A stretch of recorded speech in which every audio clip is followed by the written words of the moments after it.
Hi, welcome to Rowan University. I'm Associate Teaching Professor Megan Bucknam. And I'm Assistant Teaching Professor Lou Thomas. In our roles within the Department of Geography, Planning, and Sustainability, our job is to research and understand the pressing issues facing our disciplines and communities, and share this information with both the students in our classrooms and the people in our region. In the video you're about to watch, Megan and I question the role of street trees in urban landscapes. And then we visit representatives from the New Jersey Tree Foundation to learn more about implementing street tree programs. We've designed this learning module in an accessible format for people of all ages. So before you press play, consider inviting folks from your home, block, or neighborhood to join you to learn about the magic of street trees.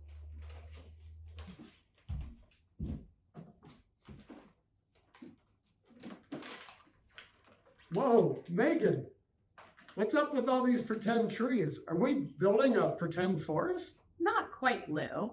I was setting this up so that we can think and talk about the magic of street trees. I get that trees are nice. I mean, I like trees too. But do we really need them on every street?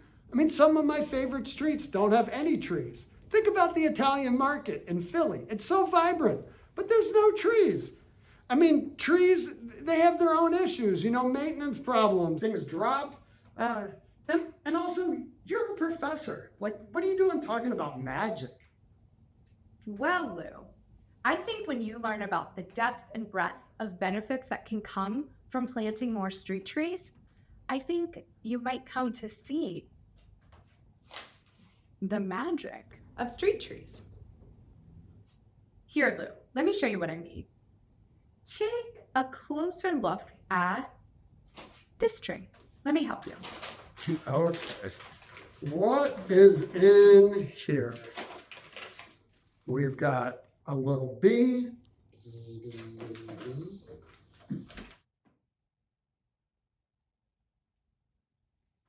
We've got a butterfly. Oh, okay. We've got a spider. Oh. And we've got a bat? A bat. I mean, Megan, butterflies, they're beautiful, but like bees can sting and bats and spiders are scary. Well, all of these little creatures, they love street trees. They love being able to live in them. And all of them, including the bat and the spider, are all pollinators. Pollinators are insects or animals that help transport pollen from one plant to another. They're what's needed to have far more plant life and all different types of plant life around us, which is an indicator of biodiversity. Also, pollinators, even the bat and spider, are crucial to food production. Can you imagine a summer without Jersey tomatoes or sweet corn? No, I need my Jersey tomatoes. Me too. So, I mean, okay, I get it. Pollinators, great. But do we really need them on every street? I mean, can't trees be in parks and like along rivers? Well, let's keep going. Let's see if I can convince you. Take a look at this tree. Let me help. Okay, Megan, enough with all the games and the toys. What do we have here? How else could I get you to really see all of the air Around us, street trees help improve air quality by trapping pollutants and creating more oxygen for us to breathe. Okay, I like clean air as much as the next guy. You're making some really good points, but I'm still a little skeptical. What else do you got? Okay. Take a look at this tree. Megan, what is this? Well, trees are great places to play on. We can put swings on them, we can play on them, in them, and around them. Okay, so you mean to tell me you want me to plant some trees on my street, and then you want me to invite the neighborhood kids to play on them? No, thank you. My own kids are loud enough. Well, maybe magic isn't for everyone. But Lou, I think it was really important for me to remind us that we need to design places and spaces for people of all ages. We can't only think about adults that use spaces. There are all sorts of different ages of people that use the spaces. And isn't that important? Speaking of designing for all, take a look at this tree. Okay, now we've got our little squirrel friend. We've got a chipmunk. Okay, chipmunks are cute. And last but not least, oh, we've got a blue jay. Street trees provide homes for all sorts of animals. The squirrel and chipmunk can run up and down, and the blue jay can use the branches to build a nest. And raise their young. So street trees are kind of like apartments for animals? That's pretty cool. I agree. One might even call it magic. Connecting people with nature and wildlife is really important. We can create places where folks can look and listen to birds and listen to their songs. We can watch wildlife run up and down our streets and parks. And it's a simple reminder that we are part of something bigger. We are all part of nature. That wildlife reminds us that we belong to nature. And when we are surrounded by nature, we might also really feel happier and healthier. Take a look at this tree. Oh, Megan. You shouldn't have. These are beautiful. These sunflowers are here to help you understand the biophilic benefits of nature. Bio what? Biophilia. It's a term that was popularized by a scientist named E.O. Wilson, and it refers to our innate desire to want to be in nature, to be in and around nature and living things. So let's try something out. Lou, hold these sunflowers. You at home, close your eyes. Imagine a natural area. It could be a meadow with tall native plants, or it could be a forest full of trees. Whatever it is, close your eyes and pretend that you are there. Take a big, deep breath in and out. What do you hear? What do you see? Can you hear a breeze? Do you hear any animals? Take one more breath in and out. Now, do you feel a little bit more calm? You know, Megan, I do. So trees are like nature's medicine? That's pretty cool, too. Well, I'm glad you think so, Lou. But I've saved the best for last. Let me help you take a look at this tree. This is another one that you'll need to use your imagination for. Are you up for it? I think so. Pretend it's last August, the second week of the month, and it's very hot outside. And you go out onto your stoop to try to catch a breath of fresh air or even catch a breeze. But the only thing that ends up happening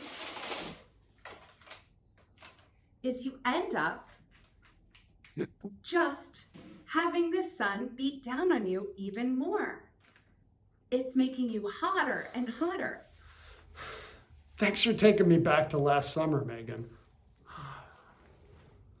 But fear not, because it's not last summer. It's this summer. This summer, your street was planted with all sorts of street trees.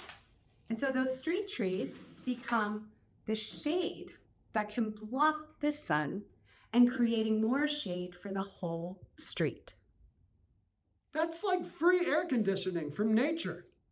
I like free. But wait, that reminds me of something else. Maintenance isn't free, and trees have lots of maintenance. In the fall, the leaves fall, and then there's like pine cones and fruit and those stinky ginkgo things. Ugh. I mean, that's true. But Lou, all streets and sidewalks require maintenance. And when you're looking at the maintenance of pavement, actually, streets that have the right street trees planted on them can actually have less maintenance cost associated because the shade that the trees provide help prevent damage from the sun. So there's less cracks and less repairs. One might even call that magic. Okay, Megan, you and your wand have convinced me. Street trees are magic. Yes, they are. But funny enough, Lou, after spending all this time together, all of your questions have gotten me thinking about some of the best ways to plant street trees so that we can capture more of the benefits and less of the problems. Now I'm full of questions, but I met a new friend who is hosting a tree planting today in Camden, and they invited us. Let's go check it out and ask them some of our questions. Let's go.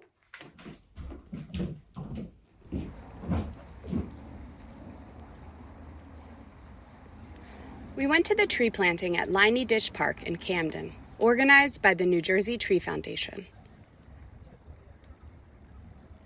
Around 50 volunteers came out in the rain, including many Rowan students and members of the First Harvest Credit Union.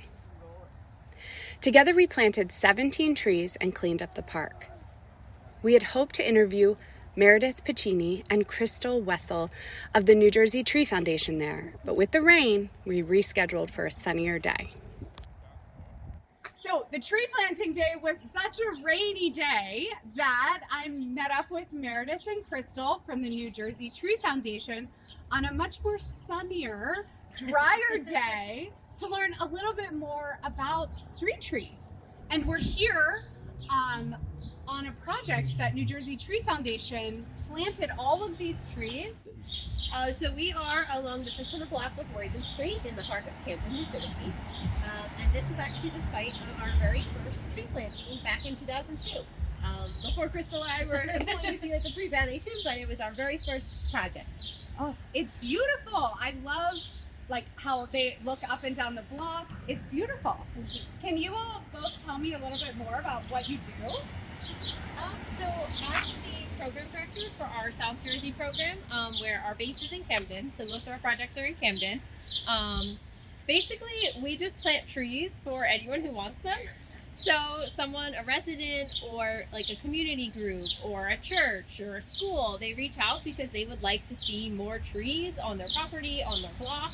And then we'll work with them to just basically walk up and down the block, knock on doors, see who else might want a tree, and then we organize a tree planting, and then we plant them all as volunteers. And what about you, Meredith? What's your role with the New Jersey Tree Foundation? So for about 6 years, I managed the Camden program, and then in 2023, I became the education person. So I focus on education, K through 12 and adults and beyond. So I organize all kinds of workshops and events for people to learn more about trees. Oh my gosh, I love that. Do you get anybody that has lots of questions around street trees in some of these educational programs? Oh yes. Oh yes, lots of questions come about when we plan a project or just in general about street trees. Okay, is anyone ever concerned about maybe having a tree in front of their house? Sure, sometimes there's questions about like uprooting the sidewalks with the roots, or is it too close to my utilities, or will it impact my house? So one thing the Tree Foundation is really big on is planting the right tree in the right place in the right way. It's important to select the correct tree species, but it's also really important to make sure that tree is properly planted. So what we do during the tree planting event is step-by-step talk to residents and volunteers about how to properly plant the tree so we know the tree is going to get off to the great start. What's so great about trees in cities? Well, trees are environmental powerhouses. So one issue with the city is that often there's so much pavement that water doesn't have any place to go. Ends up down the storm drain, it carries pollutants with it, and it goes right to the nearest water body. By taking out a chunk of sidewalk, interrupting that pavement, and putting a tree in its place, you're allowing the stormwater to have a place to go. So we have this tree pit here. So for 23 years, this tree has been, taking out a space of the concrete and absorbing and processing stormwater, breaking down contaminants into a less harmful form, preventing erosion with the roots, holding onto the soil, and also, bettering the air as well. The leaves will take in, fine particulates and will take in air and release clean, fresh oxygen for us to breathe. And by shading the buildings, you're also reducing the overall temperature in the city. So that urban heat island effect is being mitigated a little bit by having trees being planted. So all around, just a really cool powerhouse and a really great way to help reduce environmental issues in the city. That is really magical. And I feel like really helps me bulk up my argument that I keep having with one of my friends about how magical street trees really are. So, Crystal, you mentioned a little bit about like how a tree planting might start, but what about a whole block like this? Or what about projects you have that aren't on a street? Yeah, so most of our projects, we do try and do street trees because we want to work really directly with residents. But we have had a lot of projects like at schools, for example. So we'll partner with a classroom and the class can like adopt the trees and they'll come out, they'll help us plant them. They'll help to water the trees and take care of them. Just down the street a few weeks ago, we planted like 30 trees around a church. So a bunch of the congregation came out to help plant, and then we had volunteers from all over. And now, instead of being a huge barren field, the church is surrounded by trees. And it's going to look so beautiful in a few years. Oh, amazing. What are some of your other like favorite projects that New Jersey Tree Foundation has done? We had the 20th anniversary, I think, of this past couple years ago of the Camden Tree Planting Program, which was 2002, so 2022. And we had a big celebration. Down is a wonderful community garden called Cooper Sprouts, and we planted trees there, and we did trees throughout the general Cooper Plaza neighborhood. So a lot of people came out, residents we've worked with for decades, and it was just a really fun day. So that's probably one of my favorite projects. Oh, so fun. Now, I think I already asked this a little bit, but tell me a little bit about some of the feedback you get from residents who might have never had a tree, in their backyard or front yard or on a street where they live. What's some of the feedback you get from residents after the trees have been planted? So I think it's really interesting. So like I said, we only plant trees for people who want them. So we'll knock on doors. If the person doesn't want a tree for whatever reason, that's fine. They don't get a tree, we'll move on to the next house. But so many times after the trees are planted or during the planting, they'll come outside and be like, actually, the trees are really beautiful. Like, do you have any extras? Or like, how do I get one? And usually I don't have extra, so then we're like, okay, we'll have to put you on for next spring. And try to do another planting so we can get them in. So I think a lot of people are really hesitant at first because, especially if you're on a block with no trees, like you can't even really imagine how it looks, but then once you see them go in and you see how beautiful it can look, then you're like, well, I don't want to miss out, I want a tree too. So, yeah, I would say generally the feedback is pretty nice. Have you all ever gotten any negative feedback after the trees have been planted? Definitely. Not from the people who received a tree, they wanted one. But there's always people who live down the block and they're like, why did you do this? Like, I don't like trees. And, I wish that we didn't put trees here for some reason. And we're like, well, we didn't put a tree in front of your house. But your neighbor did want a tree, so we will try and talk to them about the benefits. Like, it's going to create shade, it's going to create clean air, and sometimes it works on people, and sometimes people just don't like trees, and that's okay. Yeah, that is. Yeah, absolutely.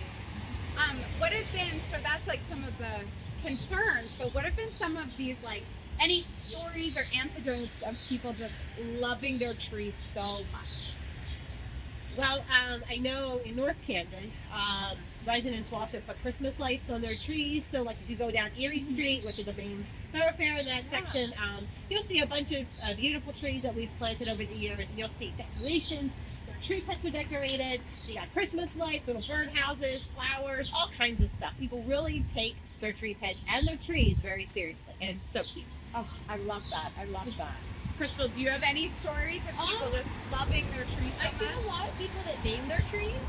Yeah. So just in my planting this past weekend, someone planted like 4 trees during the event, and she named every single one of them. And was like, I'm gonna take a picture of them, and every time I drive by this tree, I'm gonna say, like, there's my baby. Can we walk a little bit? Can you all tell me what are some of the trees that are planted on this street? So these trees are all hawthorn trees. They are a good, small, flowering tree, but they still have like a really nice canopy that creates a lot of shade. And they're a good option for if we're planting under wires. So over on that side of the street, there's those telephone wires, and even here, it is a little tight. So we're very close to the buildings. The sidewalks aren't too big. So if we put something huge like an oak tree here, it would be way too much. But if we stick to these smaller trees, right tree, right place, we don't create problems in 50 years when the tree is, lifting up the sidewalk and getting into the power lines. And look at they're small trees, but when they really took off, like there was such a canopy over there. And that's beautiful. And there's some more gaps here, but they're still so beautiful. You can still, even with the tree, I still get the character of the neighborhood. I can see individuals' different homes and the pride they take in that. Yeah, I feel like these add some really magical elements. So I'm under the belief that street trees are magical. What do you all think? What's like a magical part of the street tree? To me, I really like the wildlife that it supports. So when we were standing under the trees, like it was so loud because of all the birds singing. Which is something that you don't always get to hear in a city. I feel like I'm like walking through the park, and it's just very relaxing, and I just love the sounds of nature. Me too. Meredith, how about you? I really love I love seeing the trees going into the ground and the immediate after effect, right? It can really change the landscape. But I also love seeing neighbors coming together and making their block, like taking notice and making their block, really special by adding trees and, being able to pick their tree and being able to like learn about their trees. And then that they're helping with the air, they're helping with the water, and they're providing shade. And it's just so cool to see everybody come together, unified around one project that happens to be trees. That is so cool. Have you ever seen like neighbors who didn't know each other kind of come together and get to know each other during the planting? Yeah, all the time. That's people beautiful. like who, have probably never interacted. They're like, oh, we're both getting a tree. So let's say I'm in Camden. I'm watching this module, learning a little bit about clean air, and I want to be one of those magical blocks that have these street trees or a street tree. What could someone do to make their block look more like this block? You can just call me. You can call me, email me, let me know that you would like to bring more trees to your block, and then I'll come meet with you. We'll knock on some doors, we'll talk to your neighbors, and then hopefully we can find enough people who also want trees. We typically do like at least 10 trees, so it's like a nice big project. Once we get that, I find some volunteers, and then I show up here one Saturday morning with a bunch of trees and some volunteers, so we put them in the ground. What if I don't have any money for these trees? They are completely free. Free? They're free. There's no charge, no tricks. No fun print. We just ask that residents will water the trees for at least 2 years while they get established, because when we take the trees from the nursery, they're losing a lot of roots. They're a little stressed because they're in a new environment. So giving them water at least once a week for 2 years will really help those roots to get settled in the ground and to help your tree thrive. You mentioned that residents could pick their tree. And we also learned today, right tree, right place is the key piece to this. So how much residents' choice comes into, especially a block program like this? Well, we want residents to take onus of their trees, and we want them to be a big part of this project. We don't just want to swoop in and just plant trees and we leave and then nobody knows about them. So we give residents options, and we also look at the space. So like when this project was being planned, thought was put in, you know, how are these trees going to look 20, 30, 40 years from now? Yeah. Right? So we knew that hawthorns aren't going to get bigger than 25, 30 feet. We know they're not going to get to the electrical lines, which are the three thin lines at the top. And so planning ahead and offering those options and saying, okay, well, do you want this type of tree, or do you want a flowering tree? Do you want a non-flowering tree? Really helps residents, you know, take onus and decide where and what type of trees are being planted. So if you're interested, if you like to learn more about trees, or you have school groups, adult education, let me know. Give me a call or shoot me an email, and I'd be happy to see if we can bring in a program to your school or group, all free of charge. If you want to learn more about trees, but maybe you're not sure about putting one in front of your own house, you are welcome to come out and join us in one of our tree plantings. We are always in need of people to help us get these trees in the ground. So just give me a call and come out and help us plant. That's great. I think I'll be emailing you. Great. Now, with the help of my two new friends from New Jersey Tree Foundation, I think it's really safe for me to proclaim that street trees truly are magical.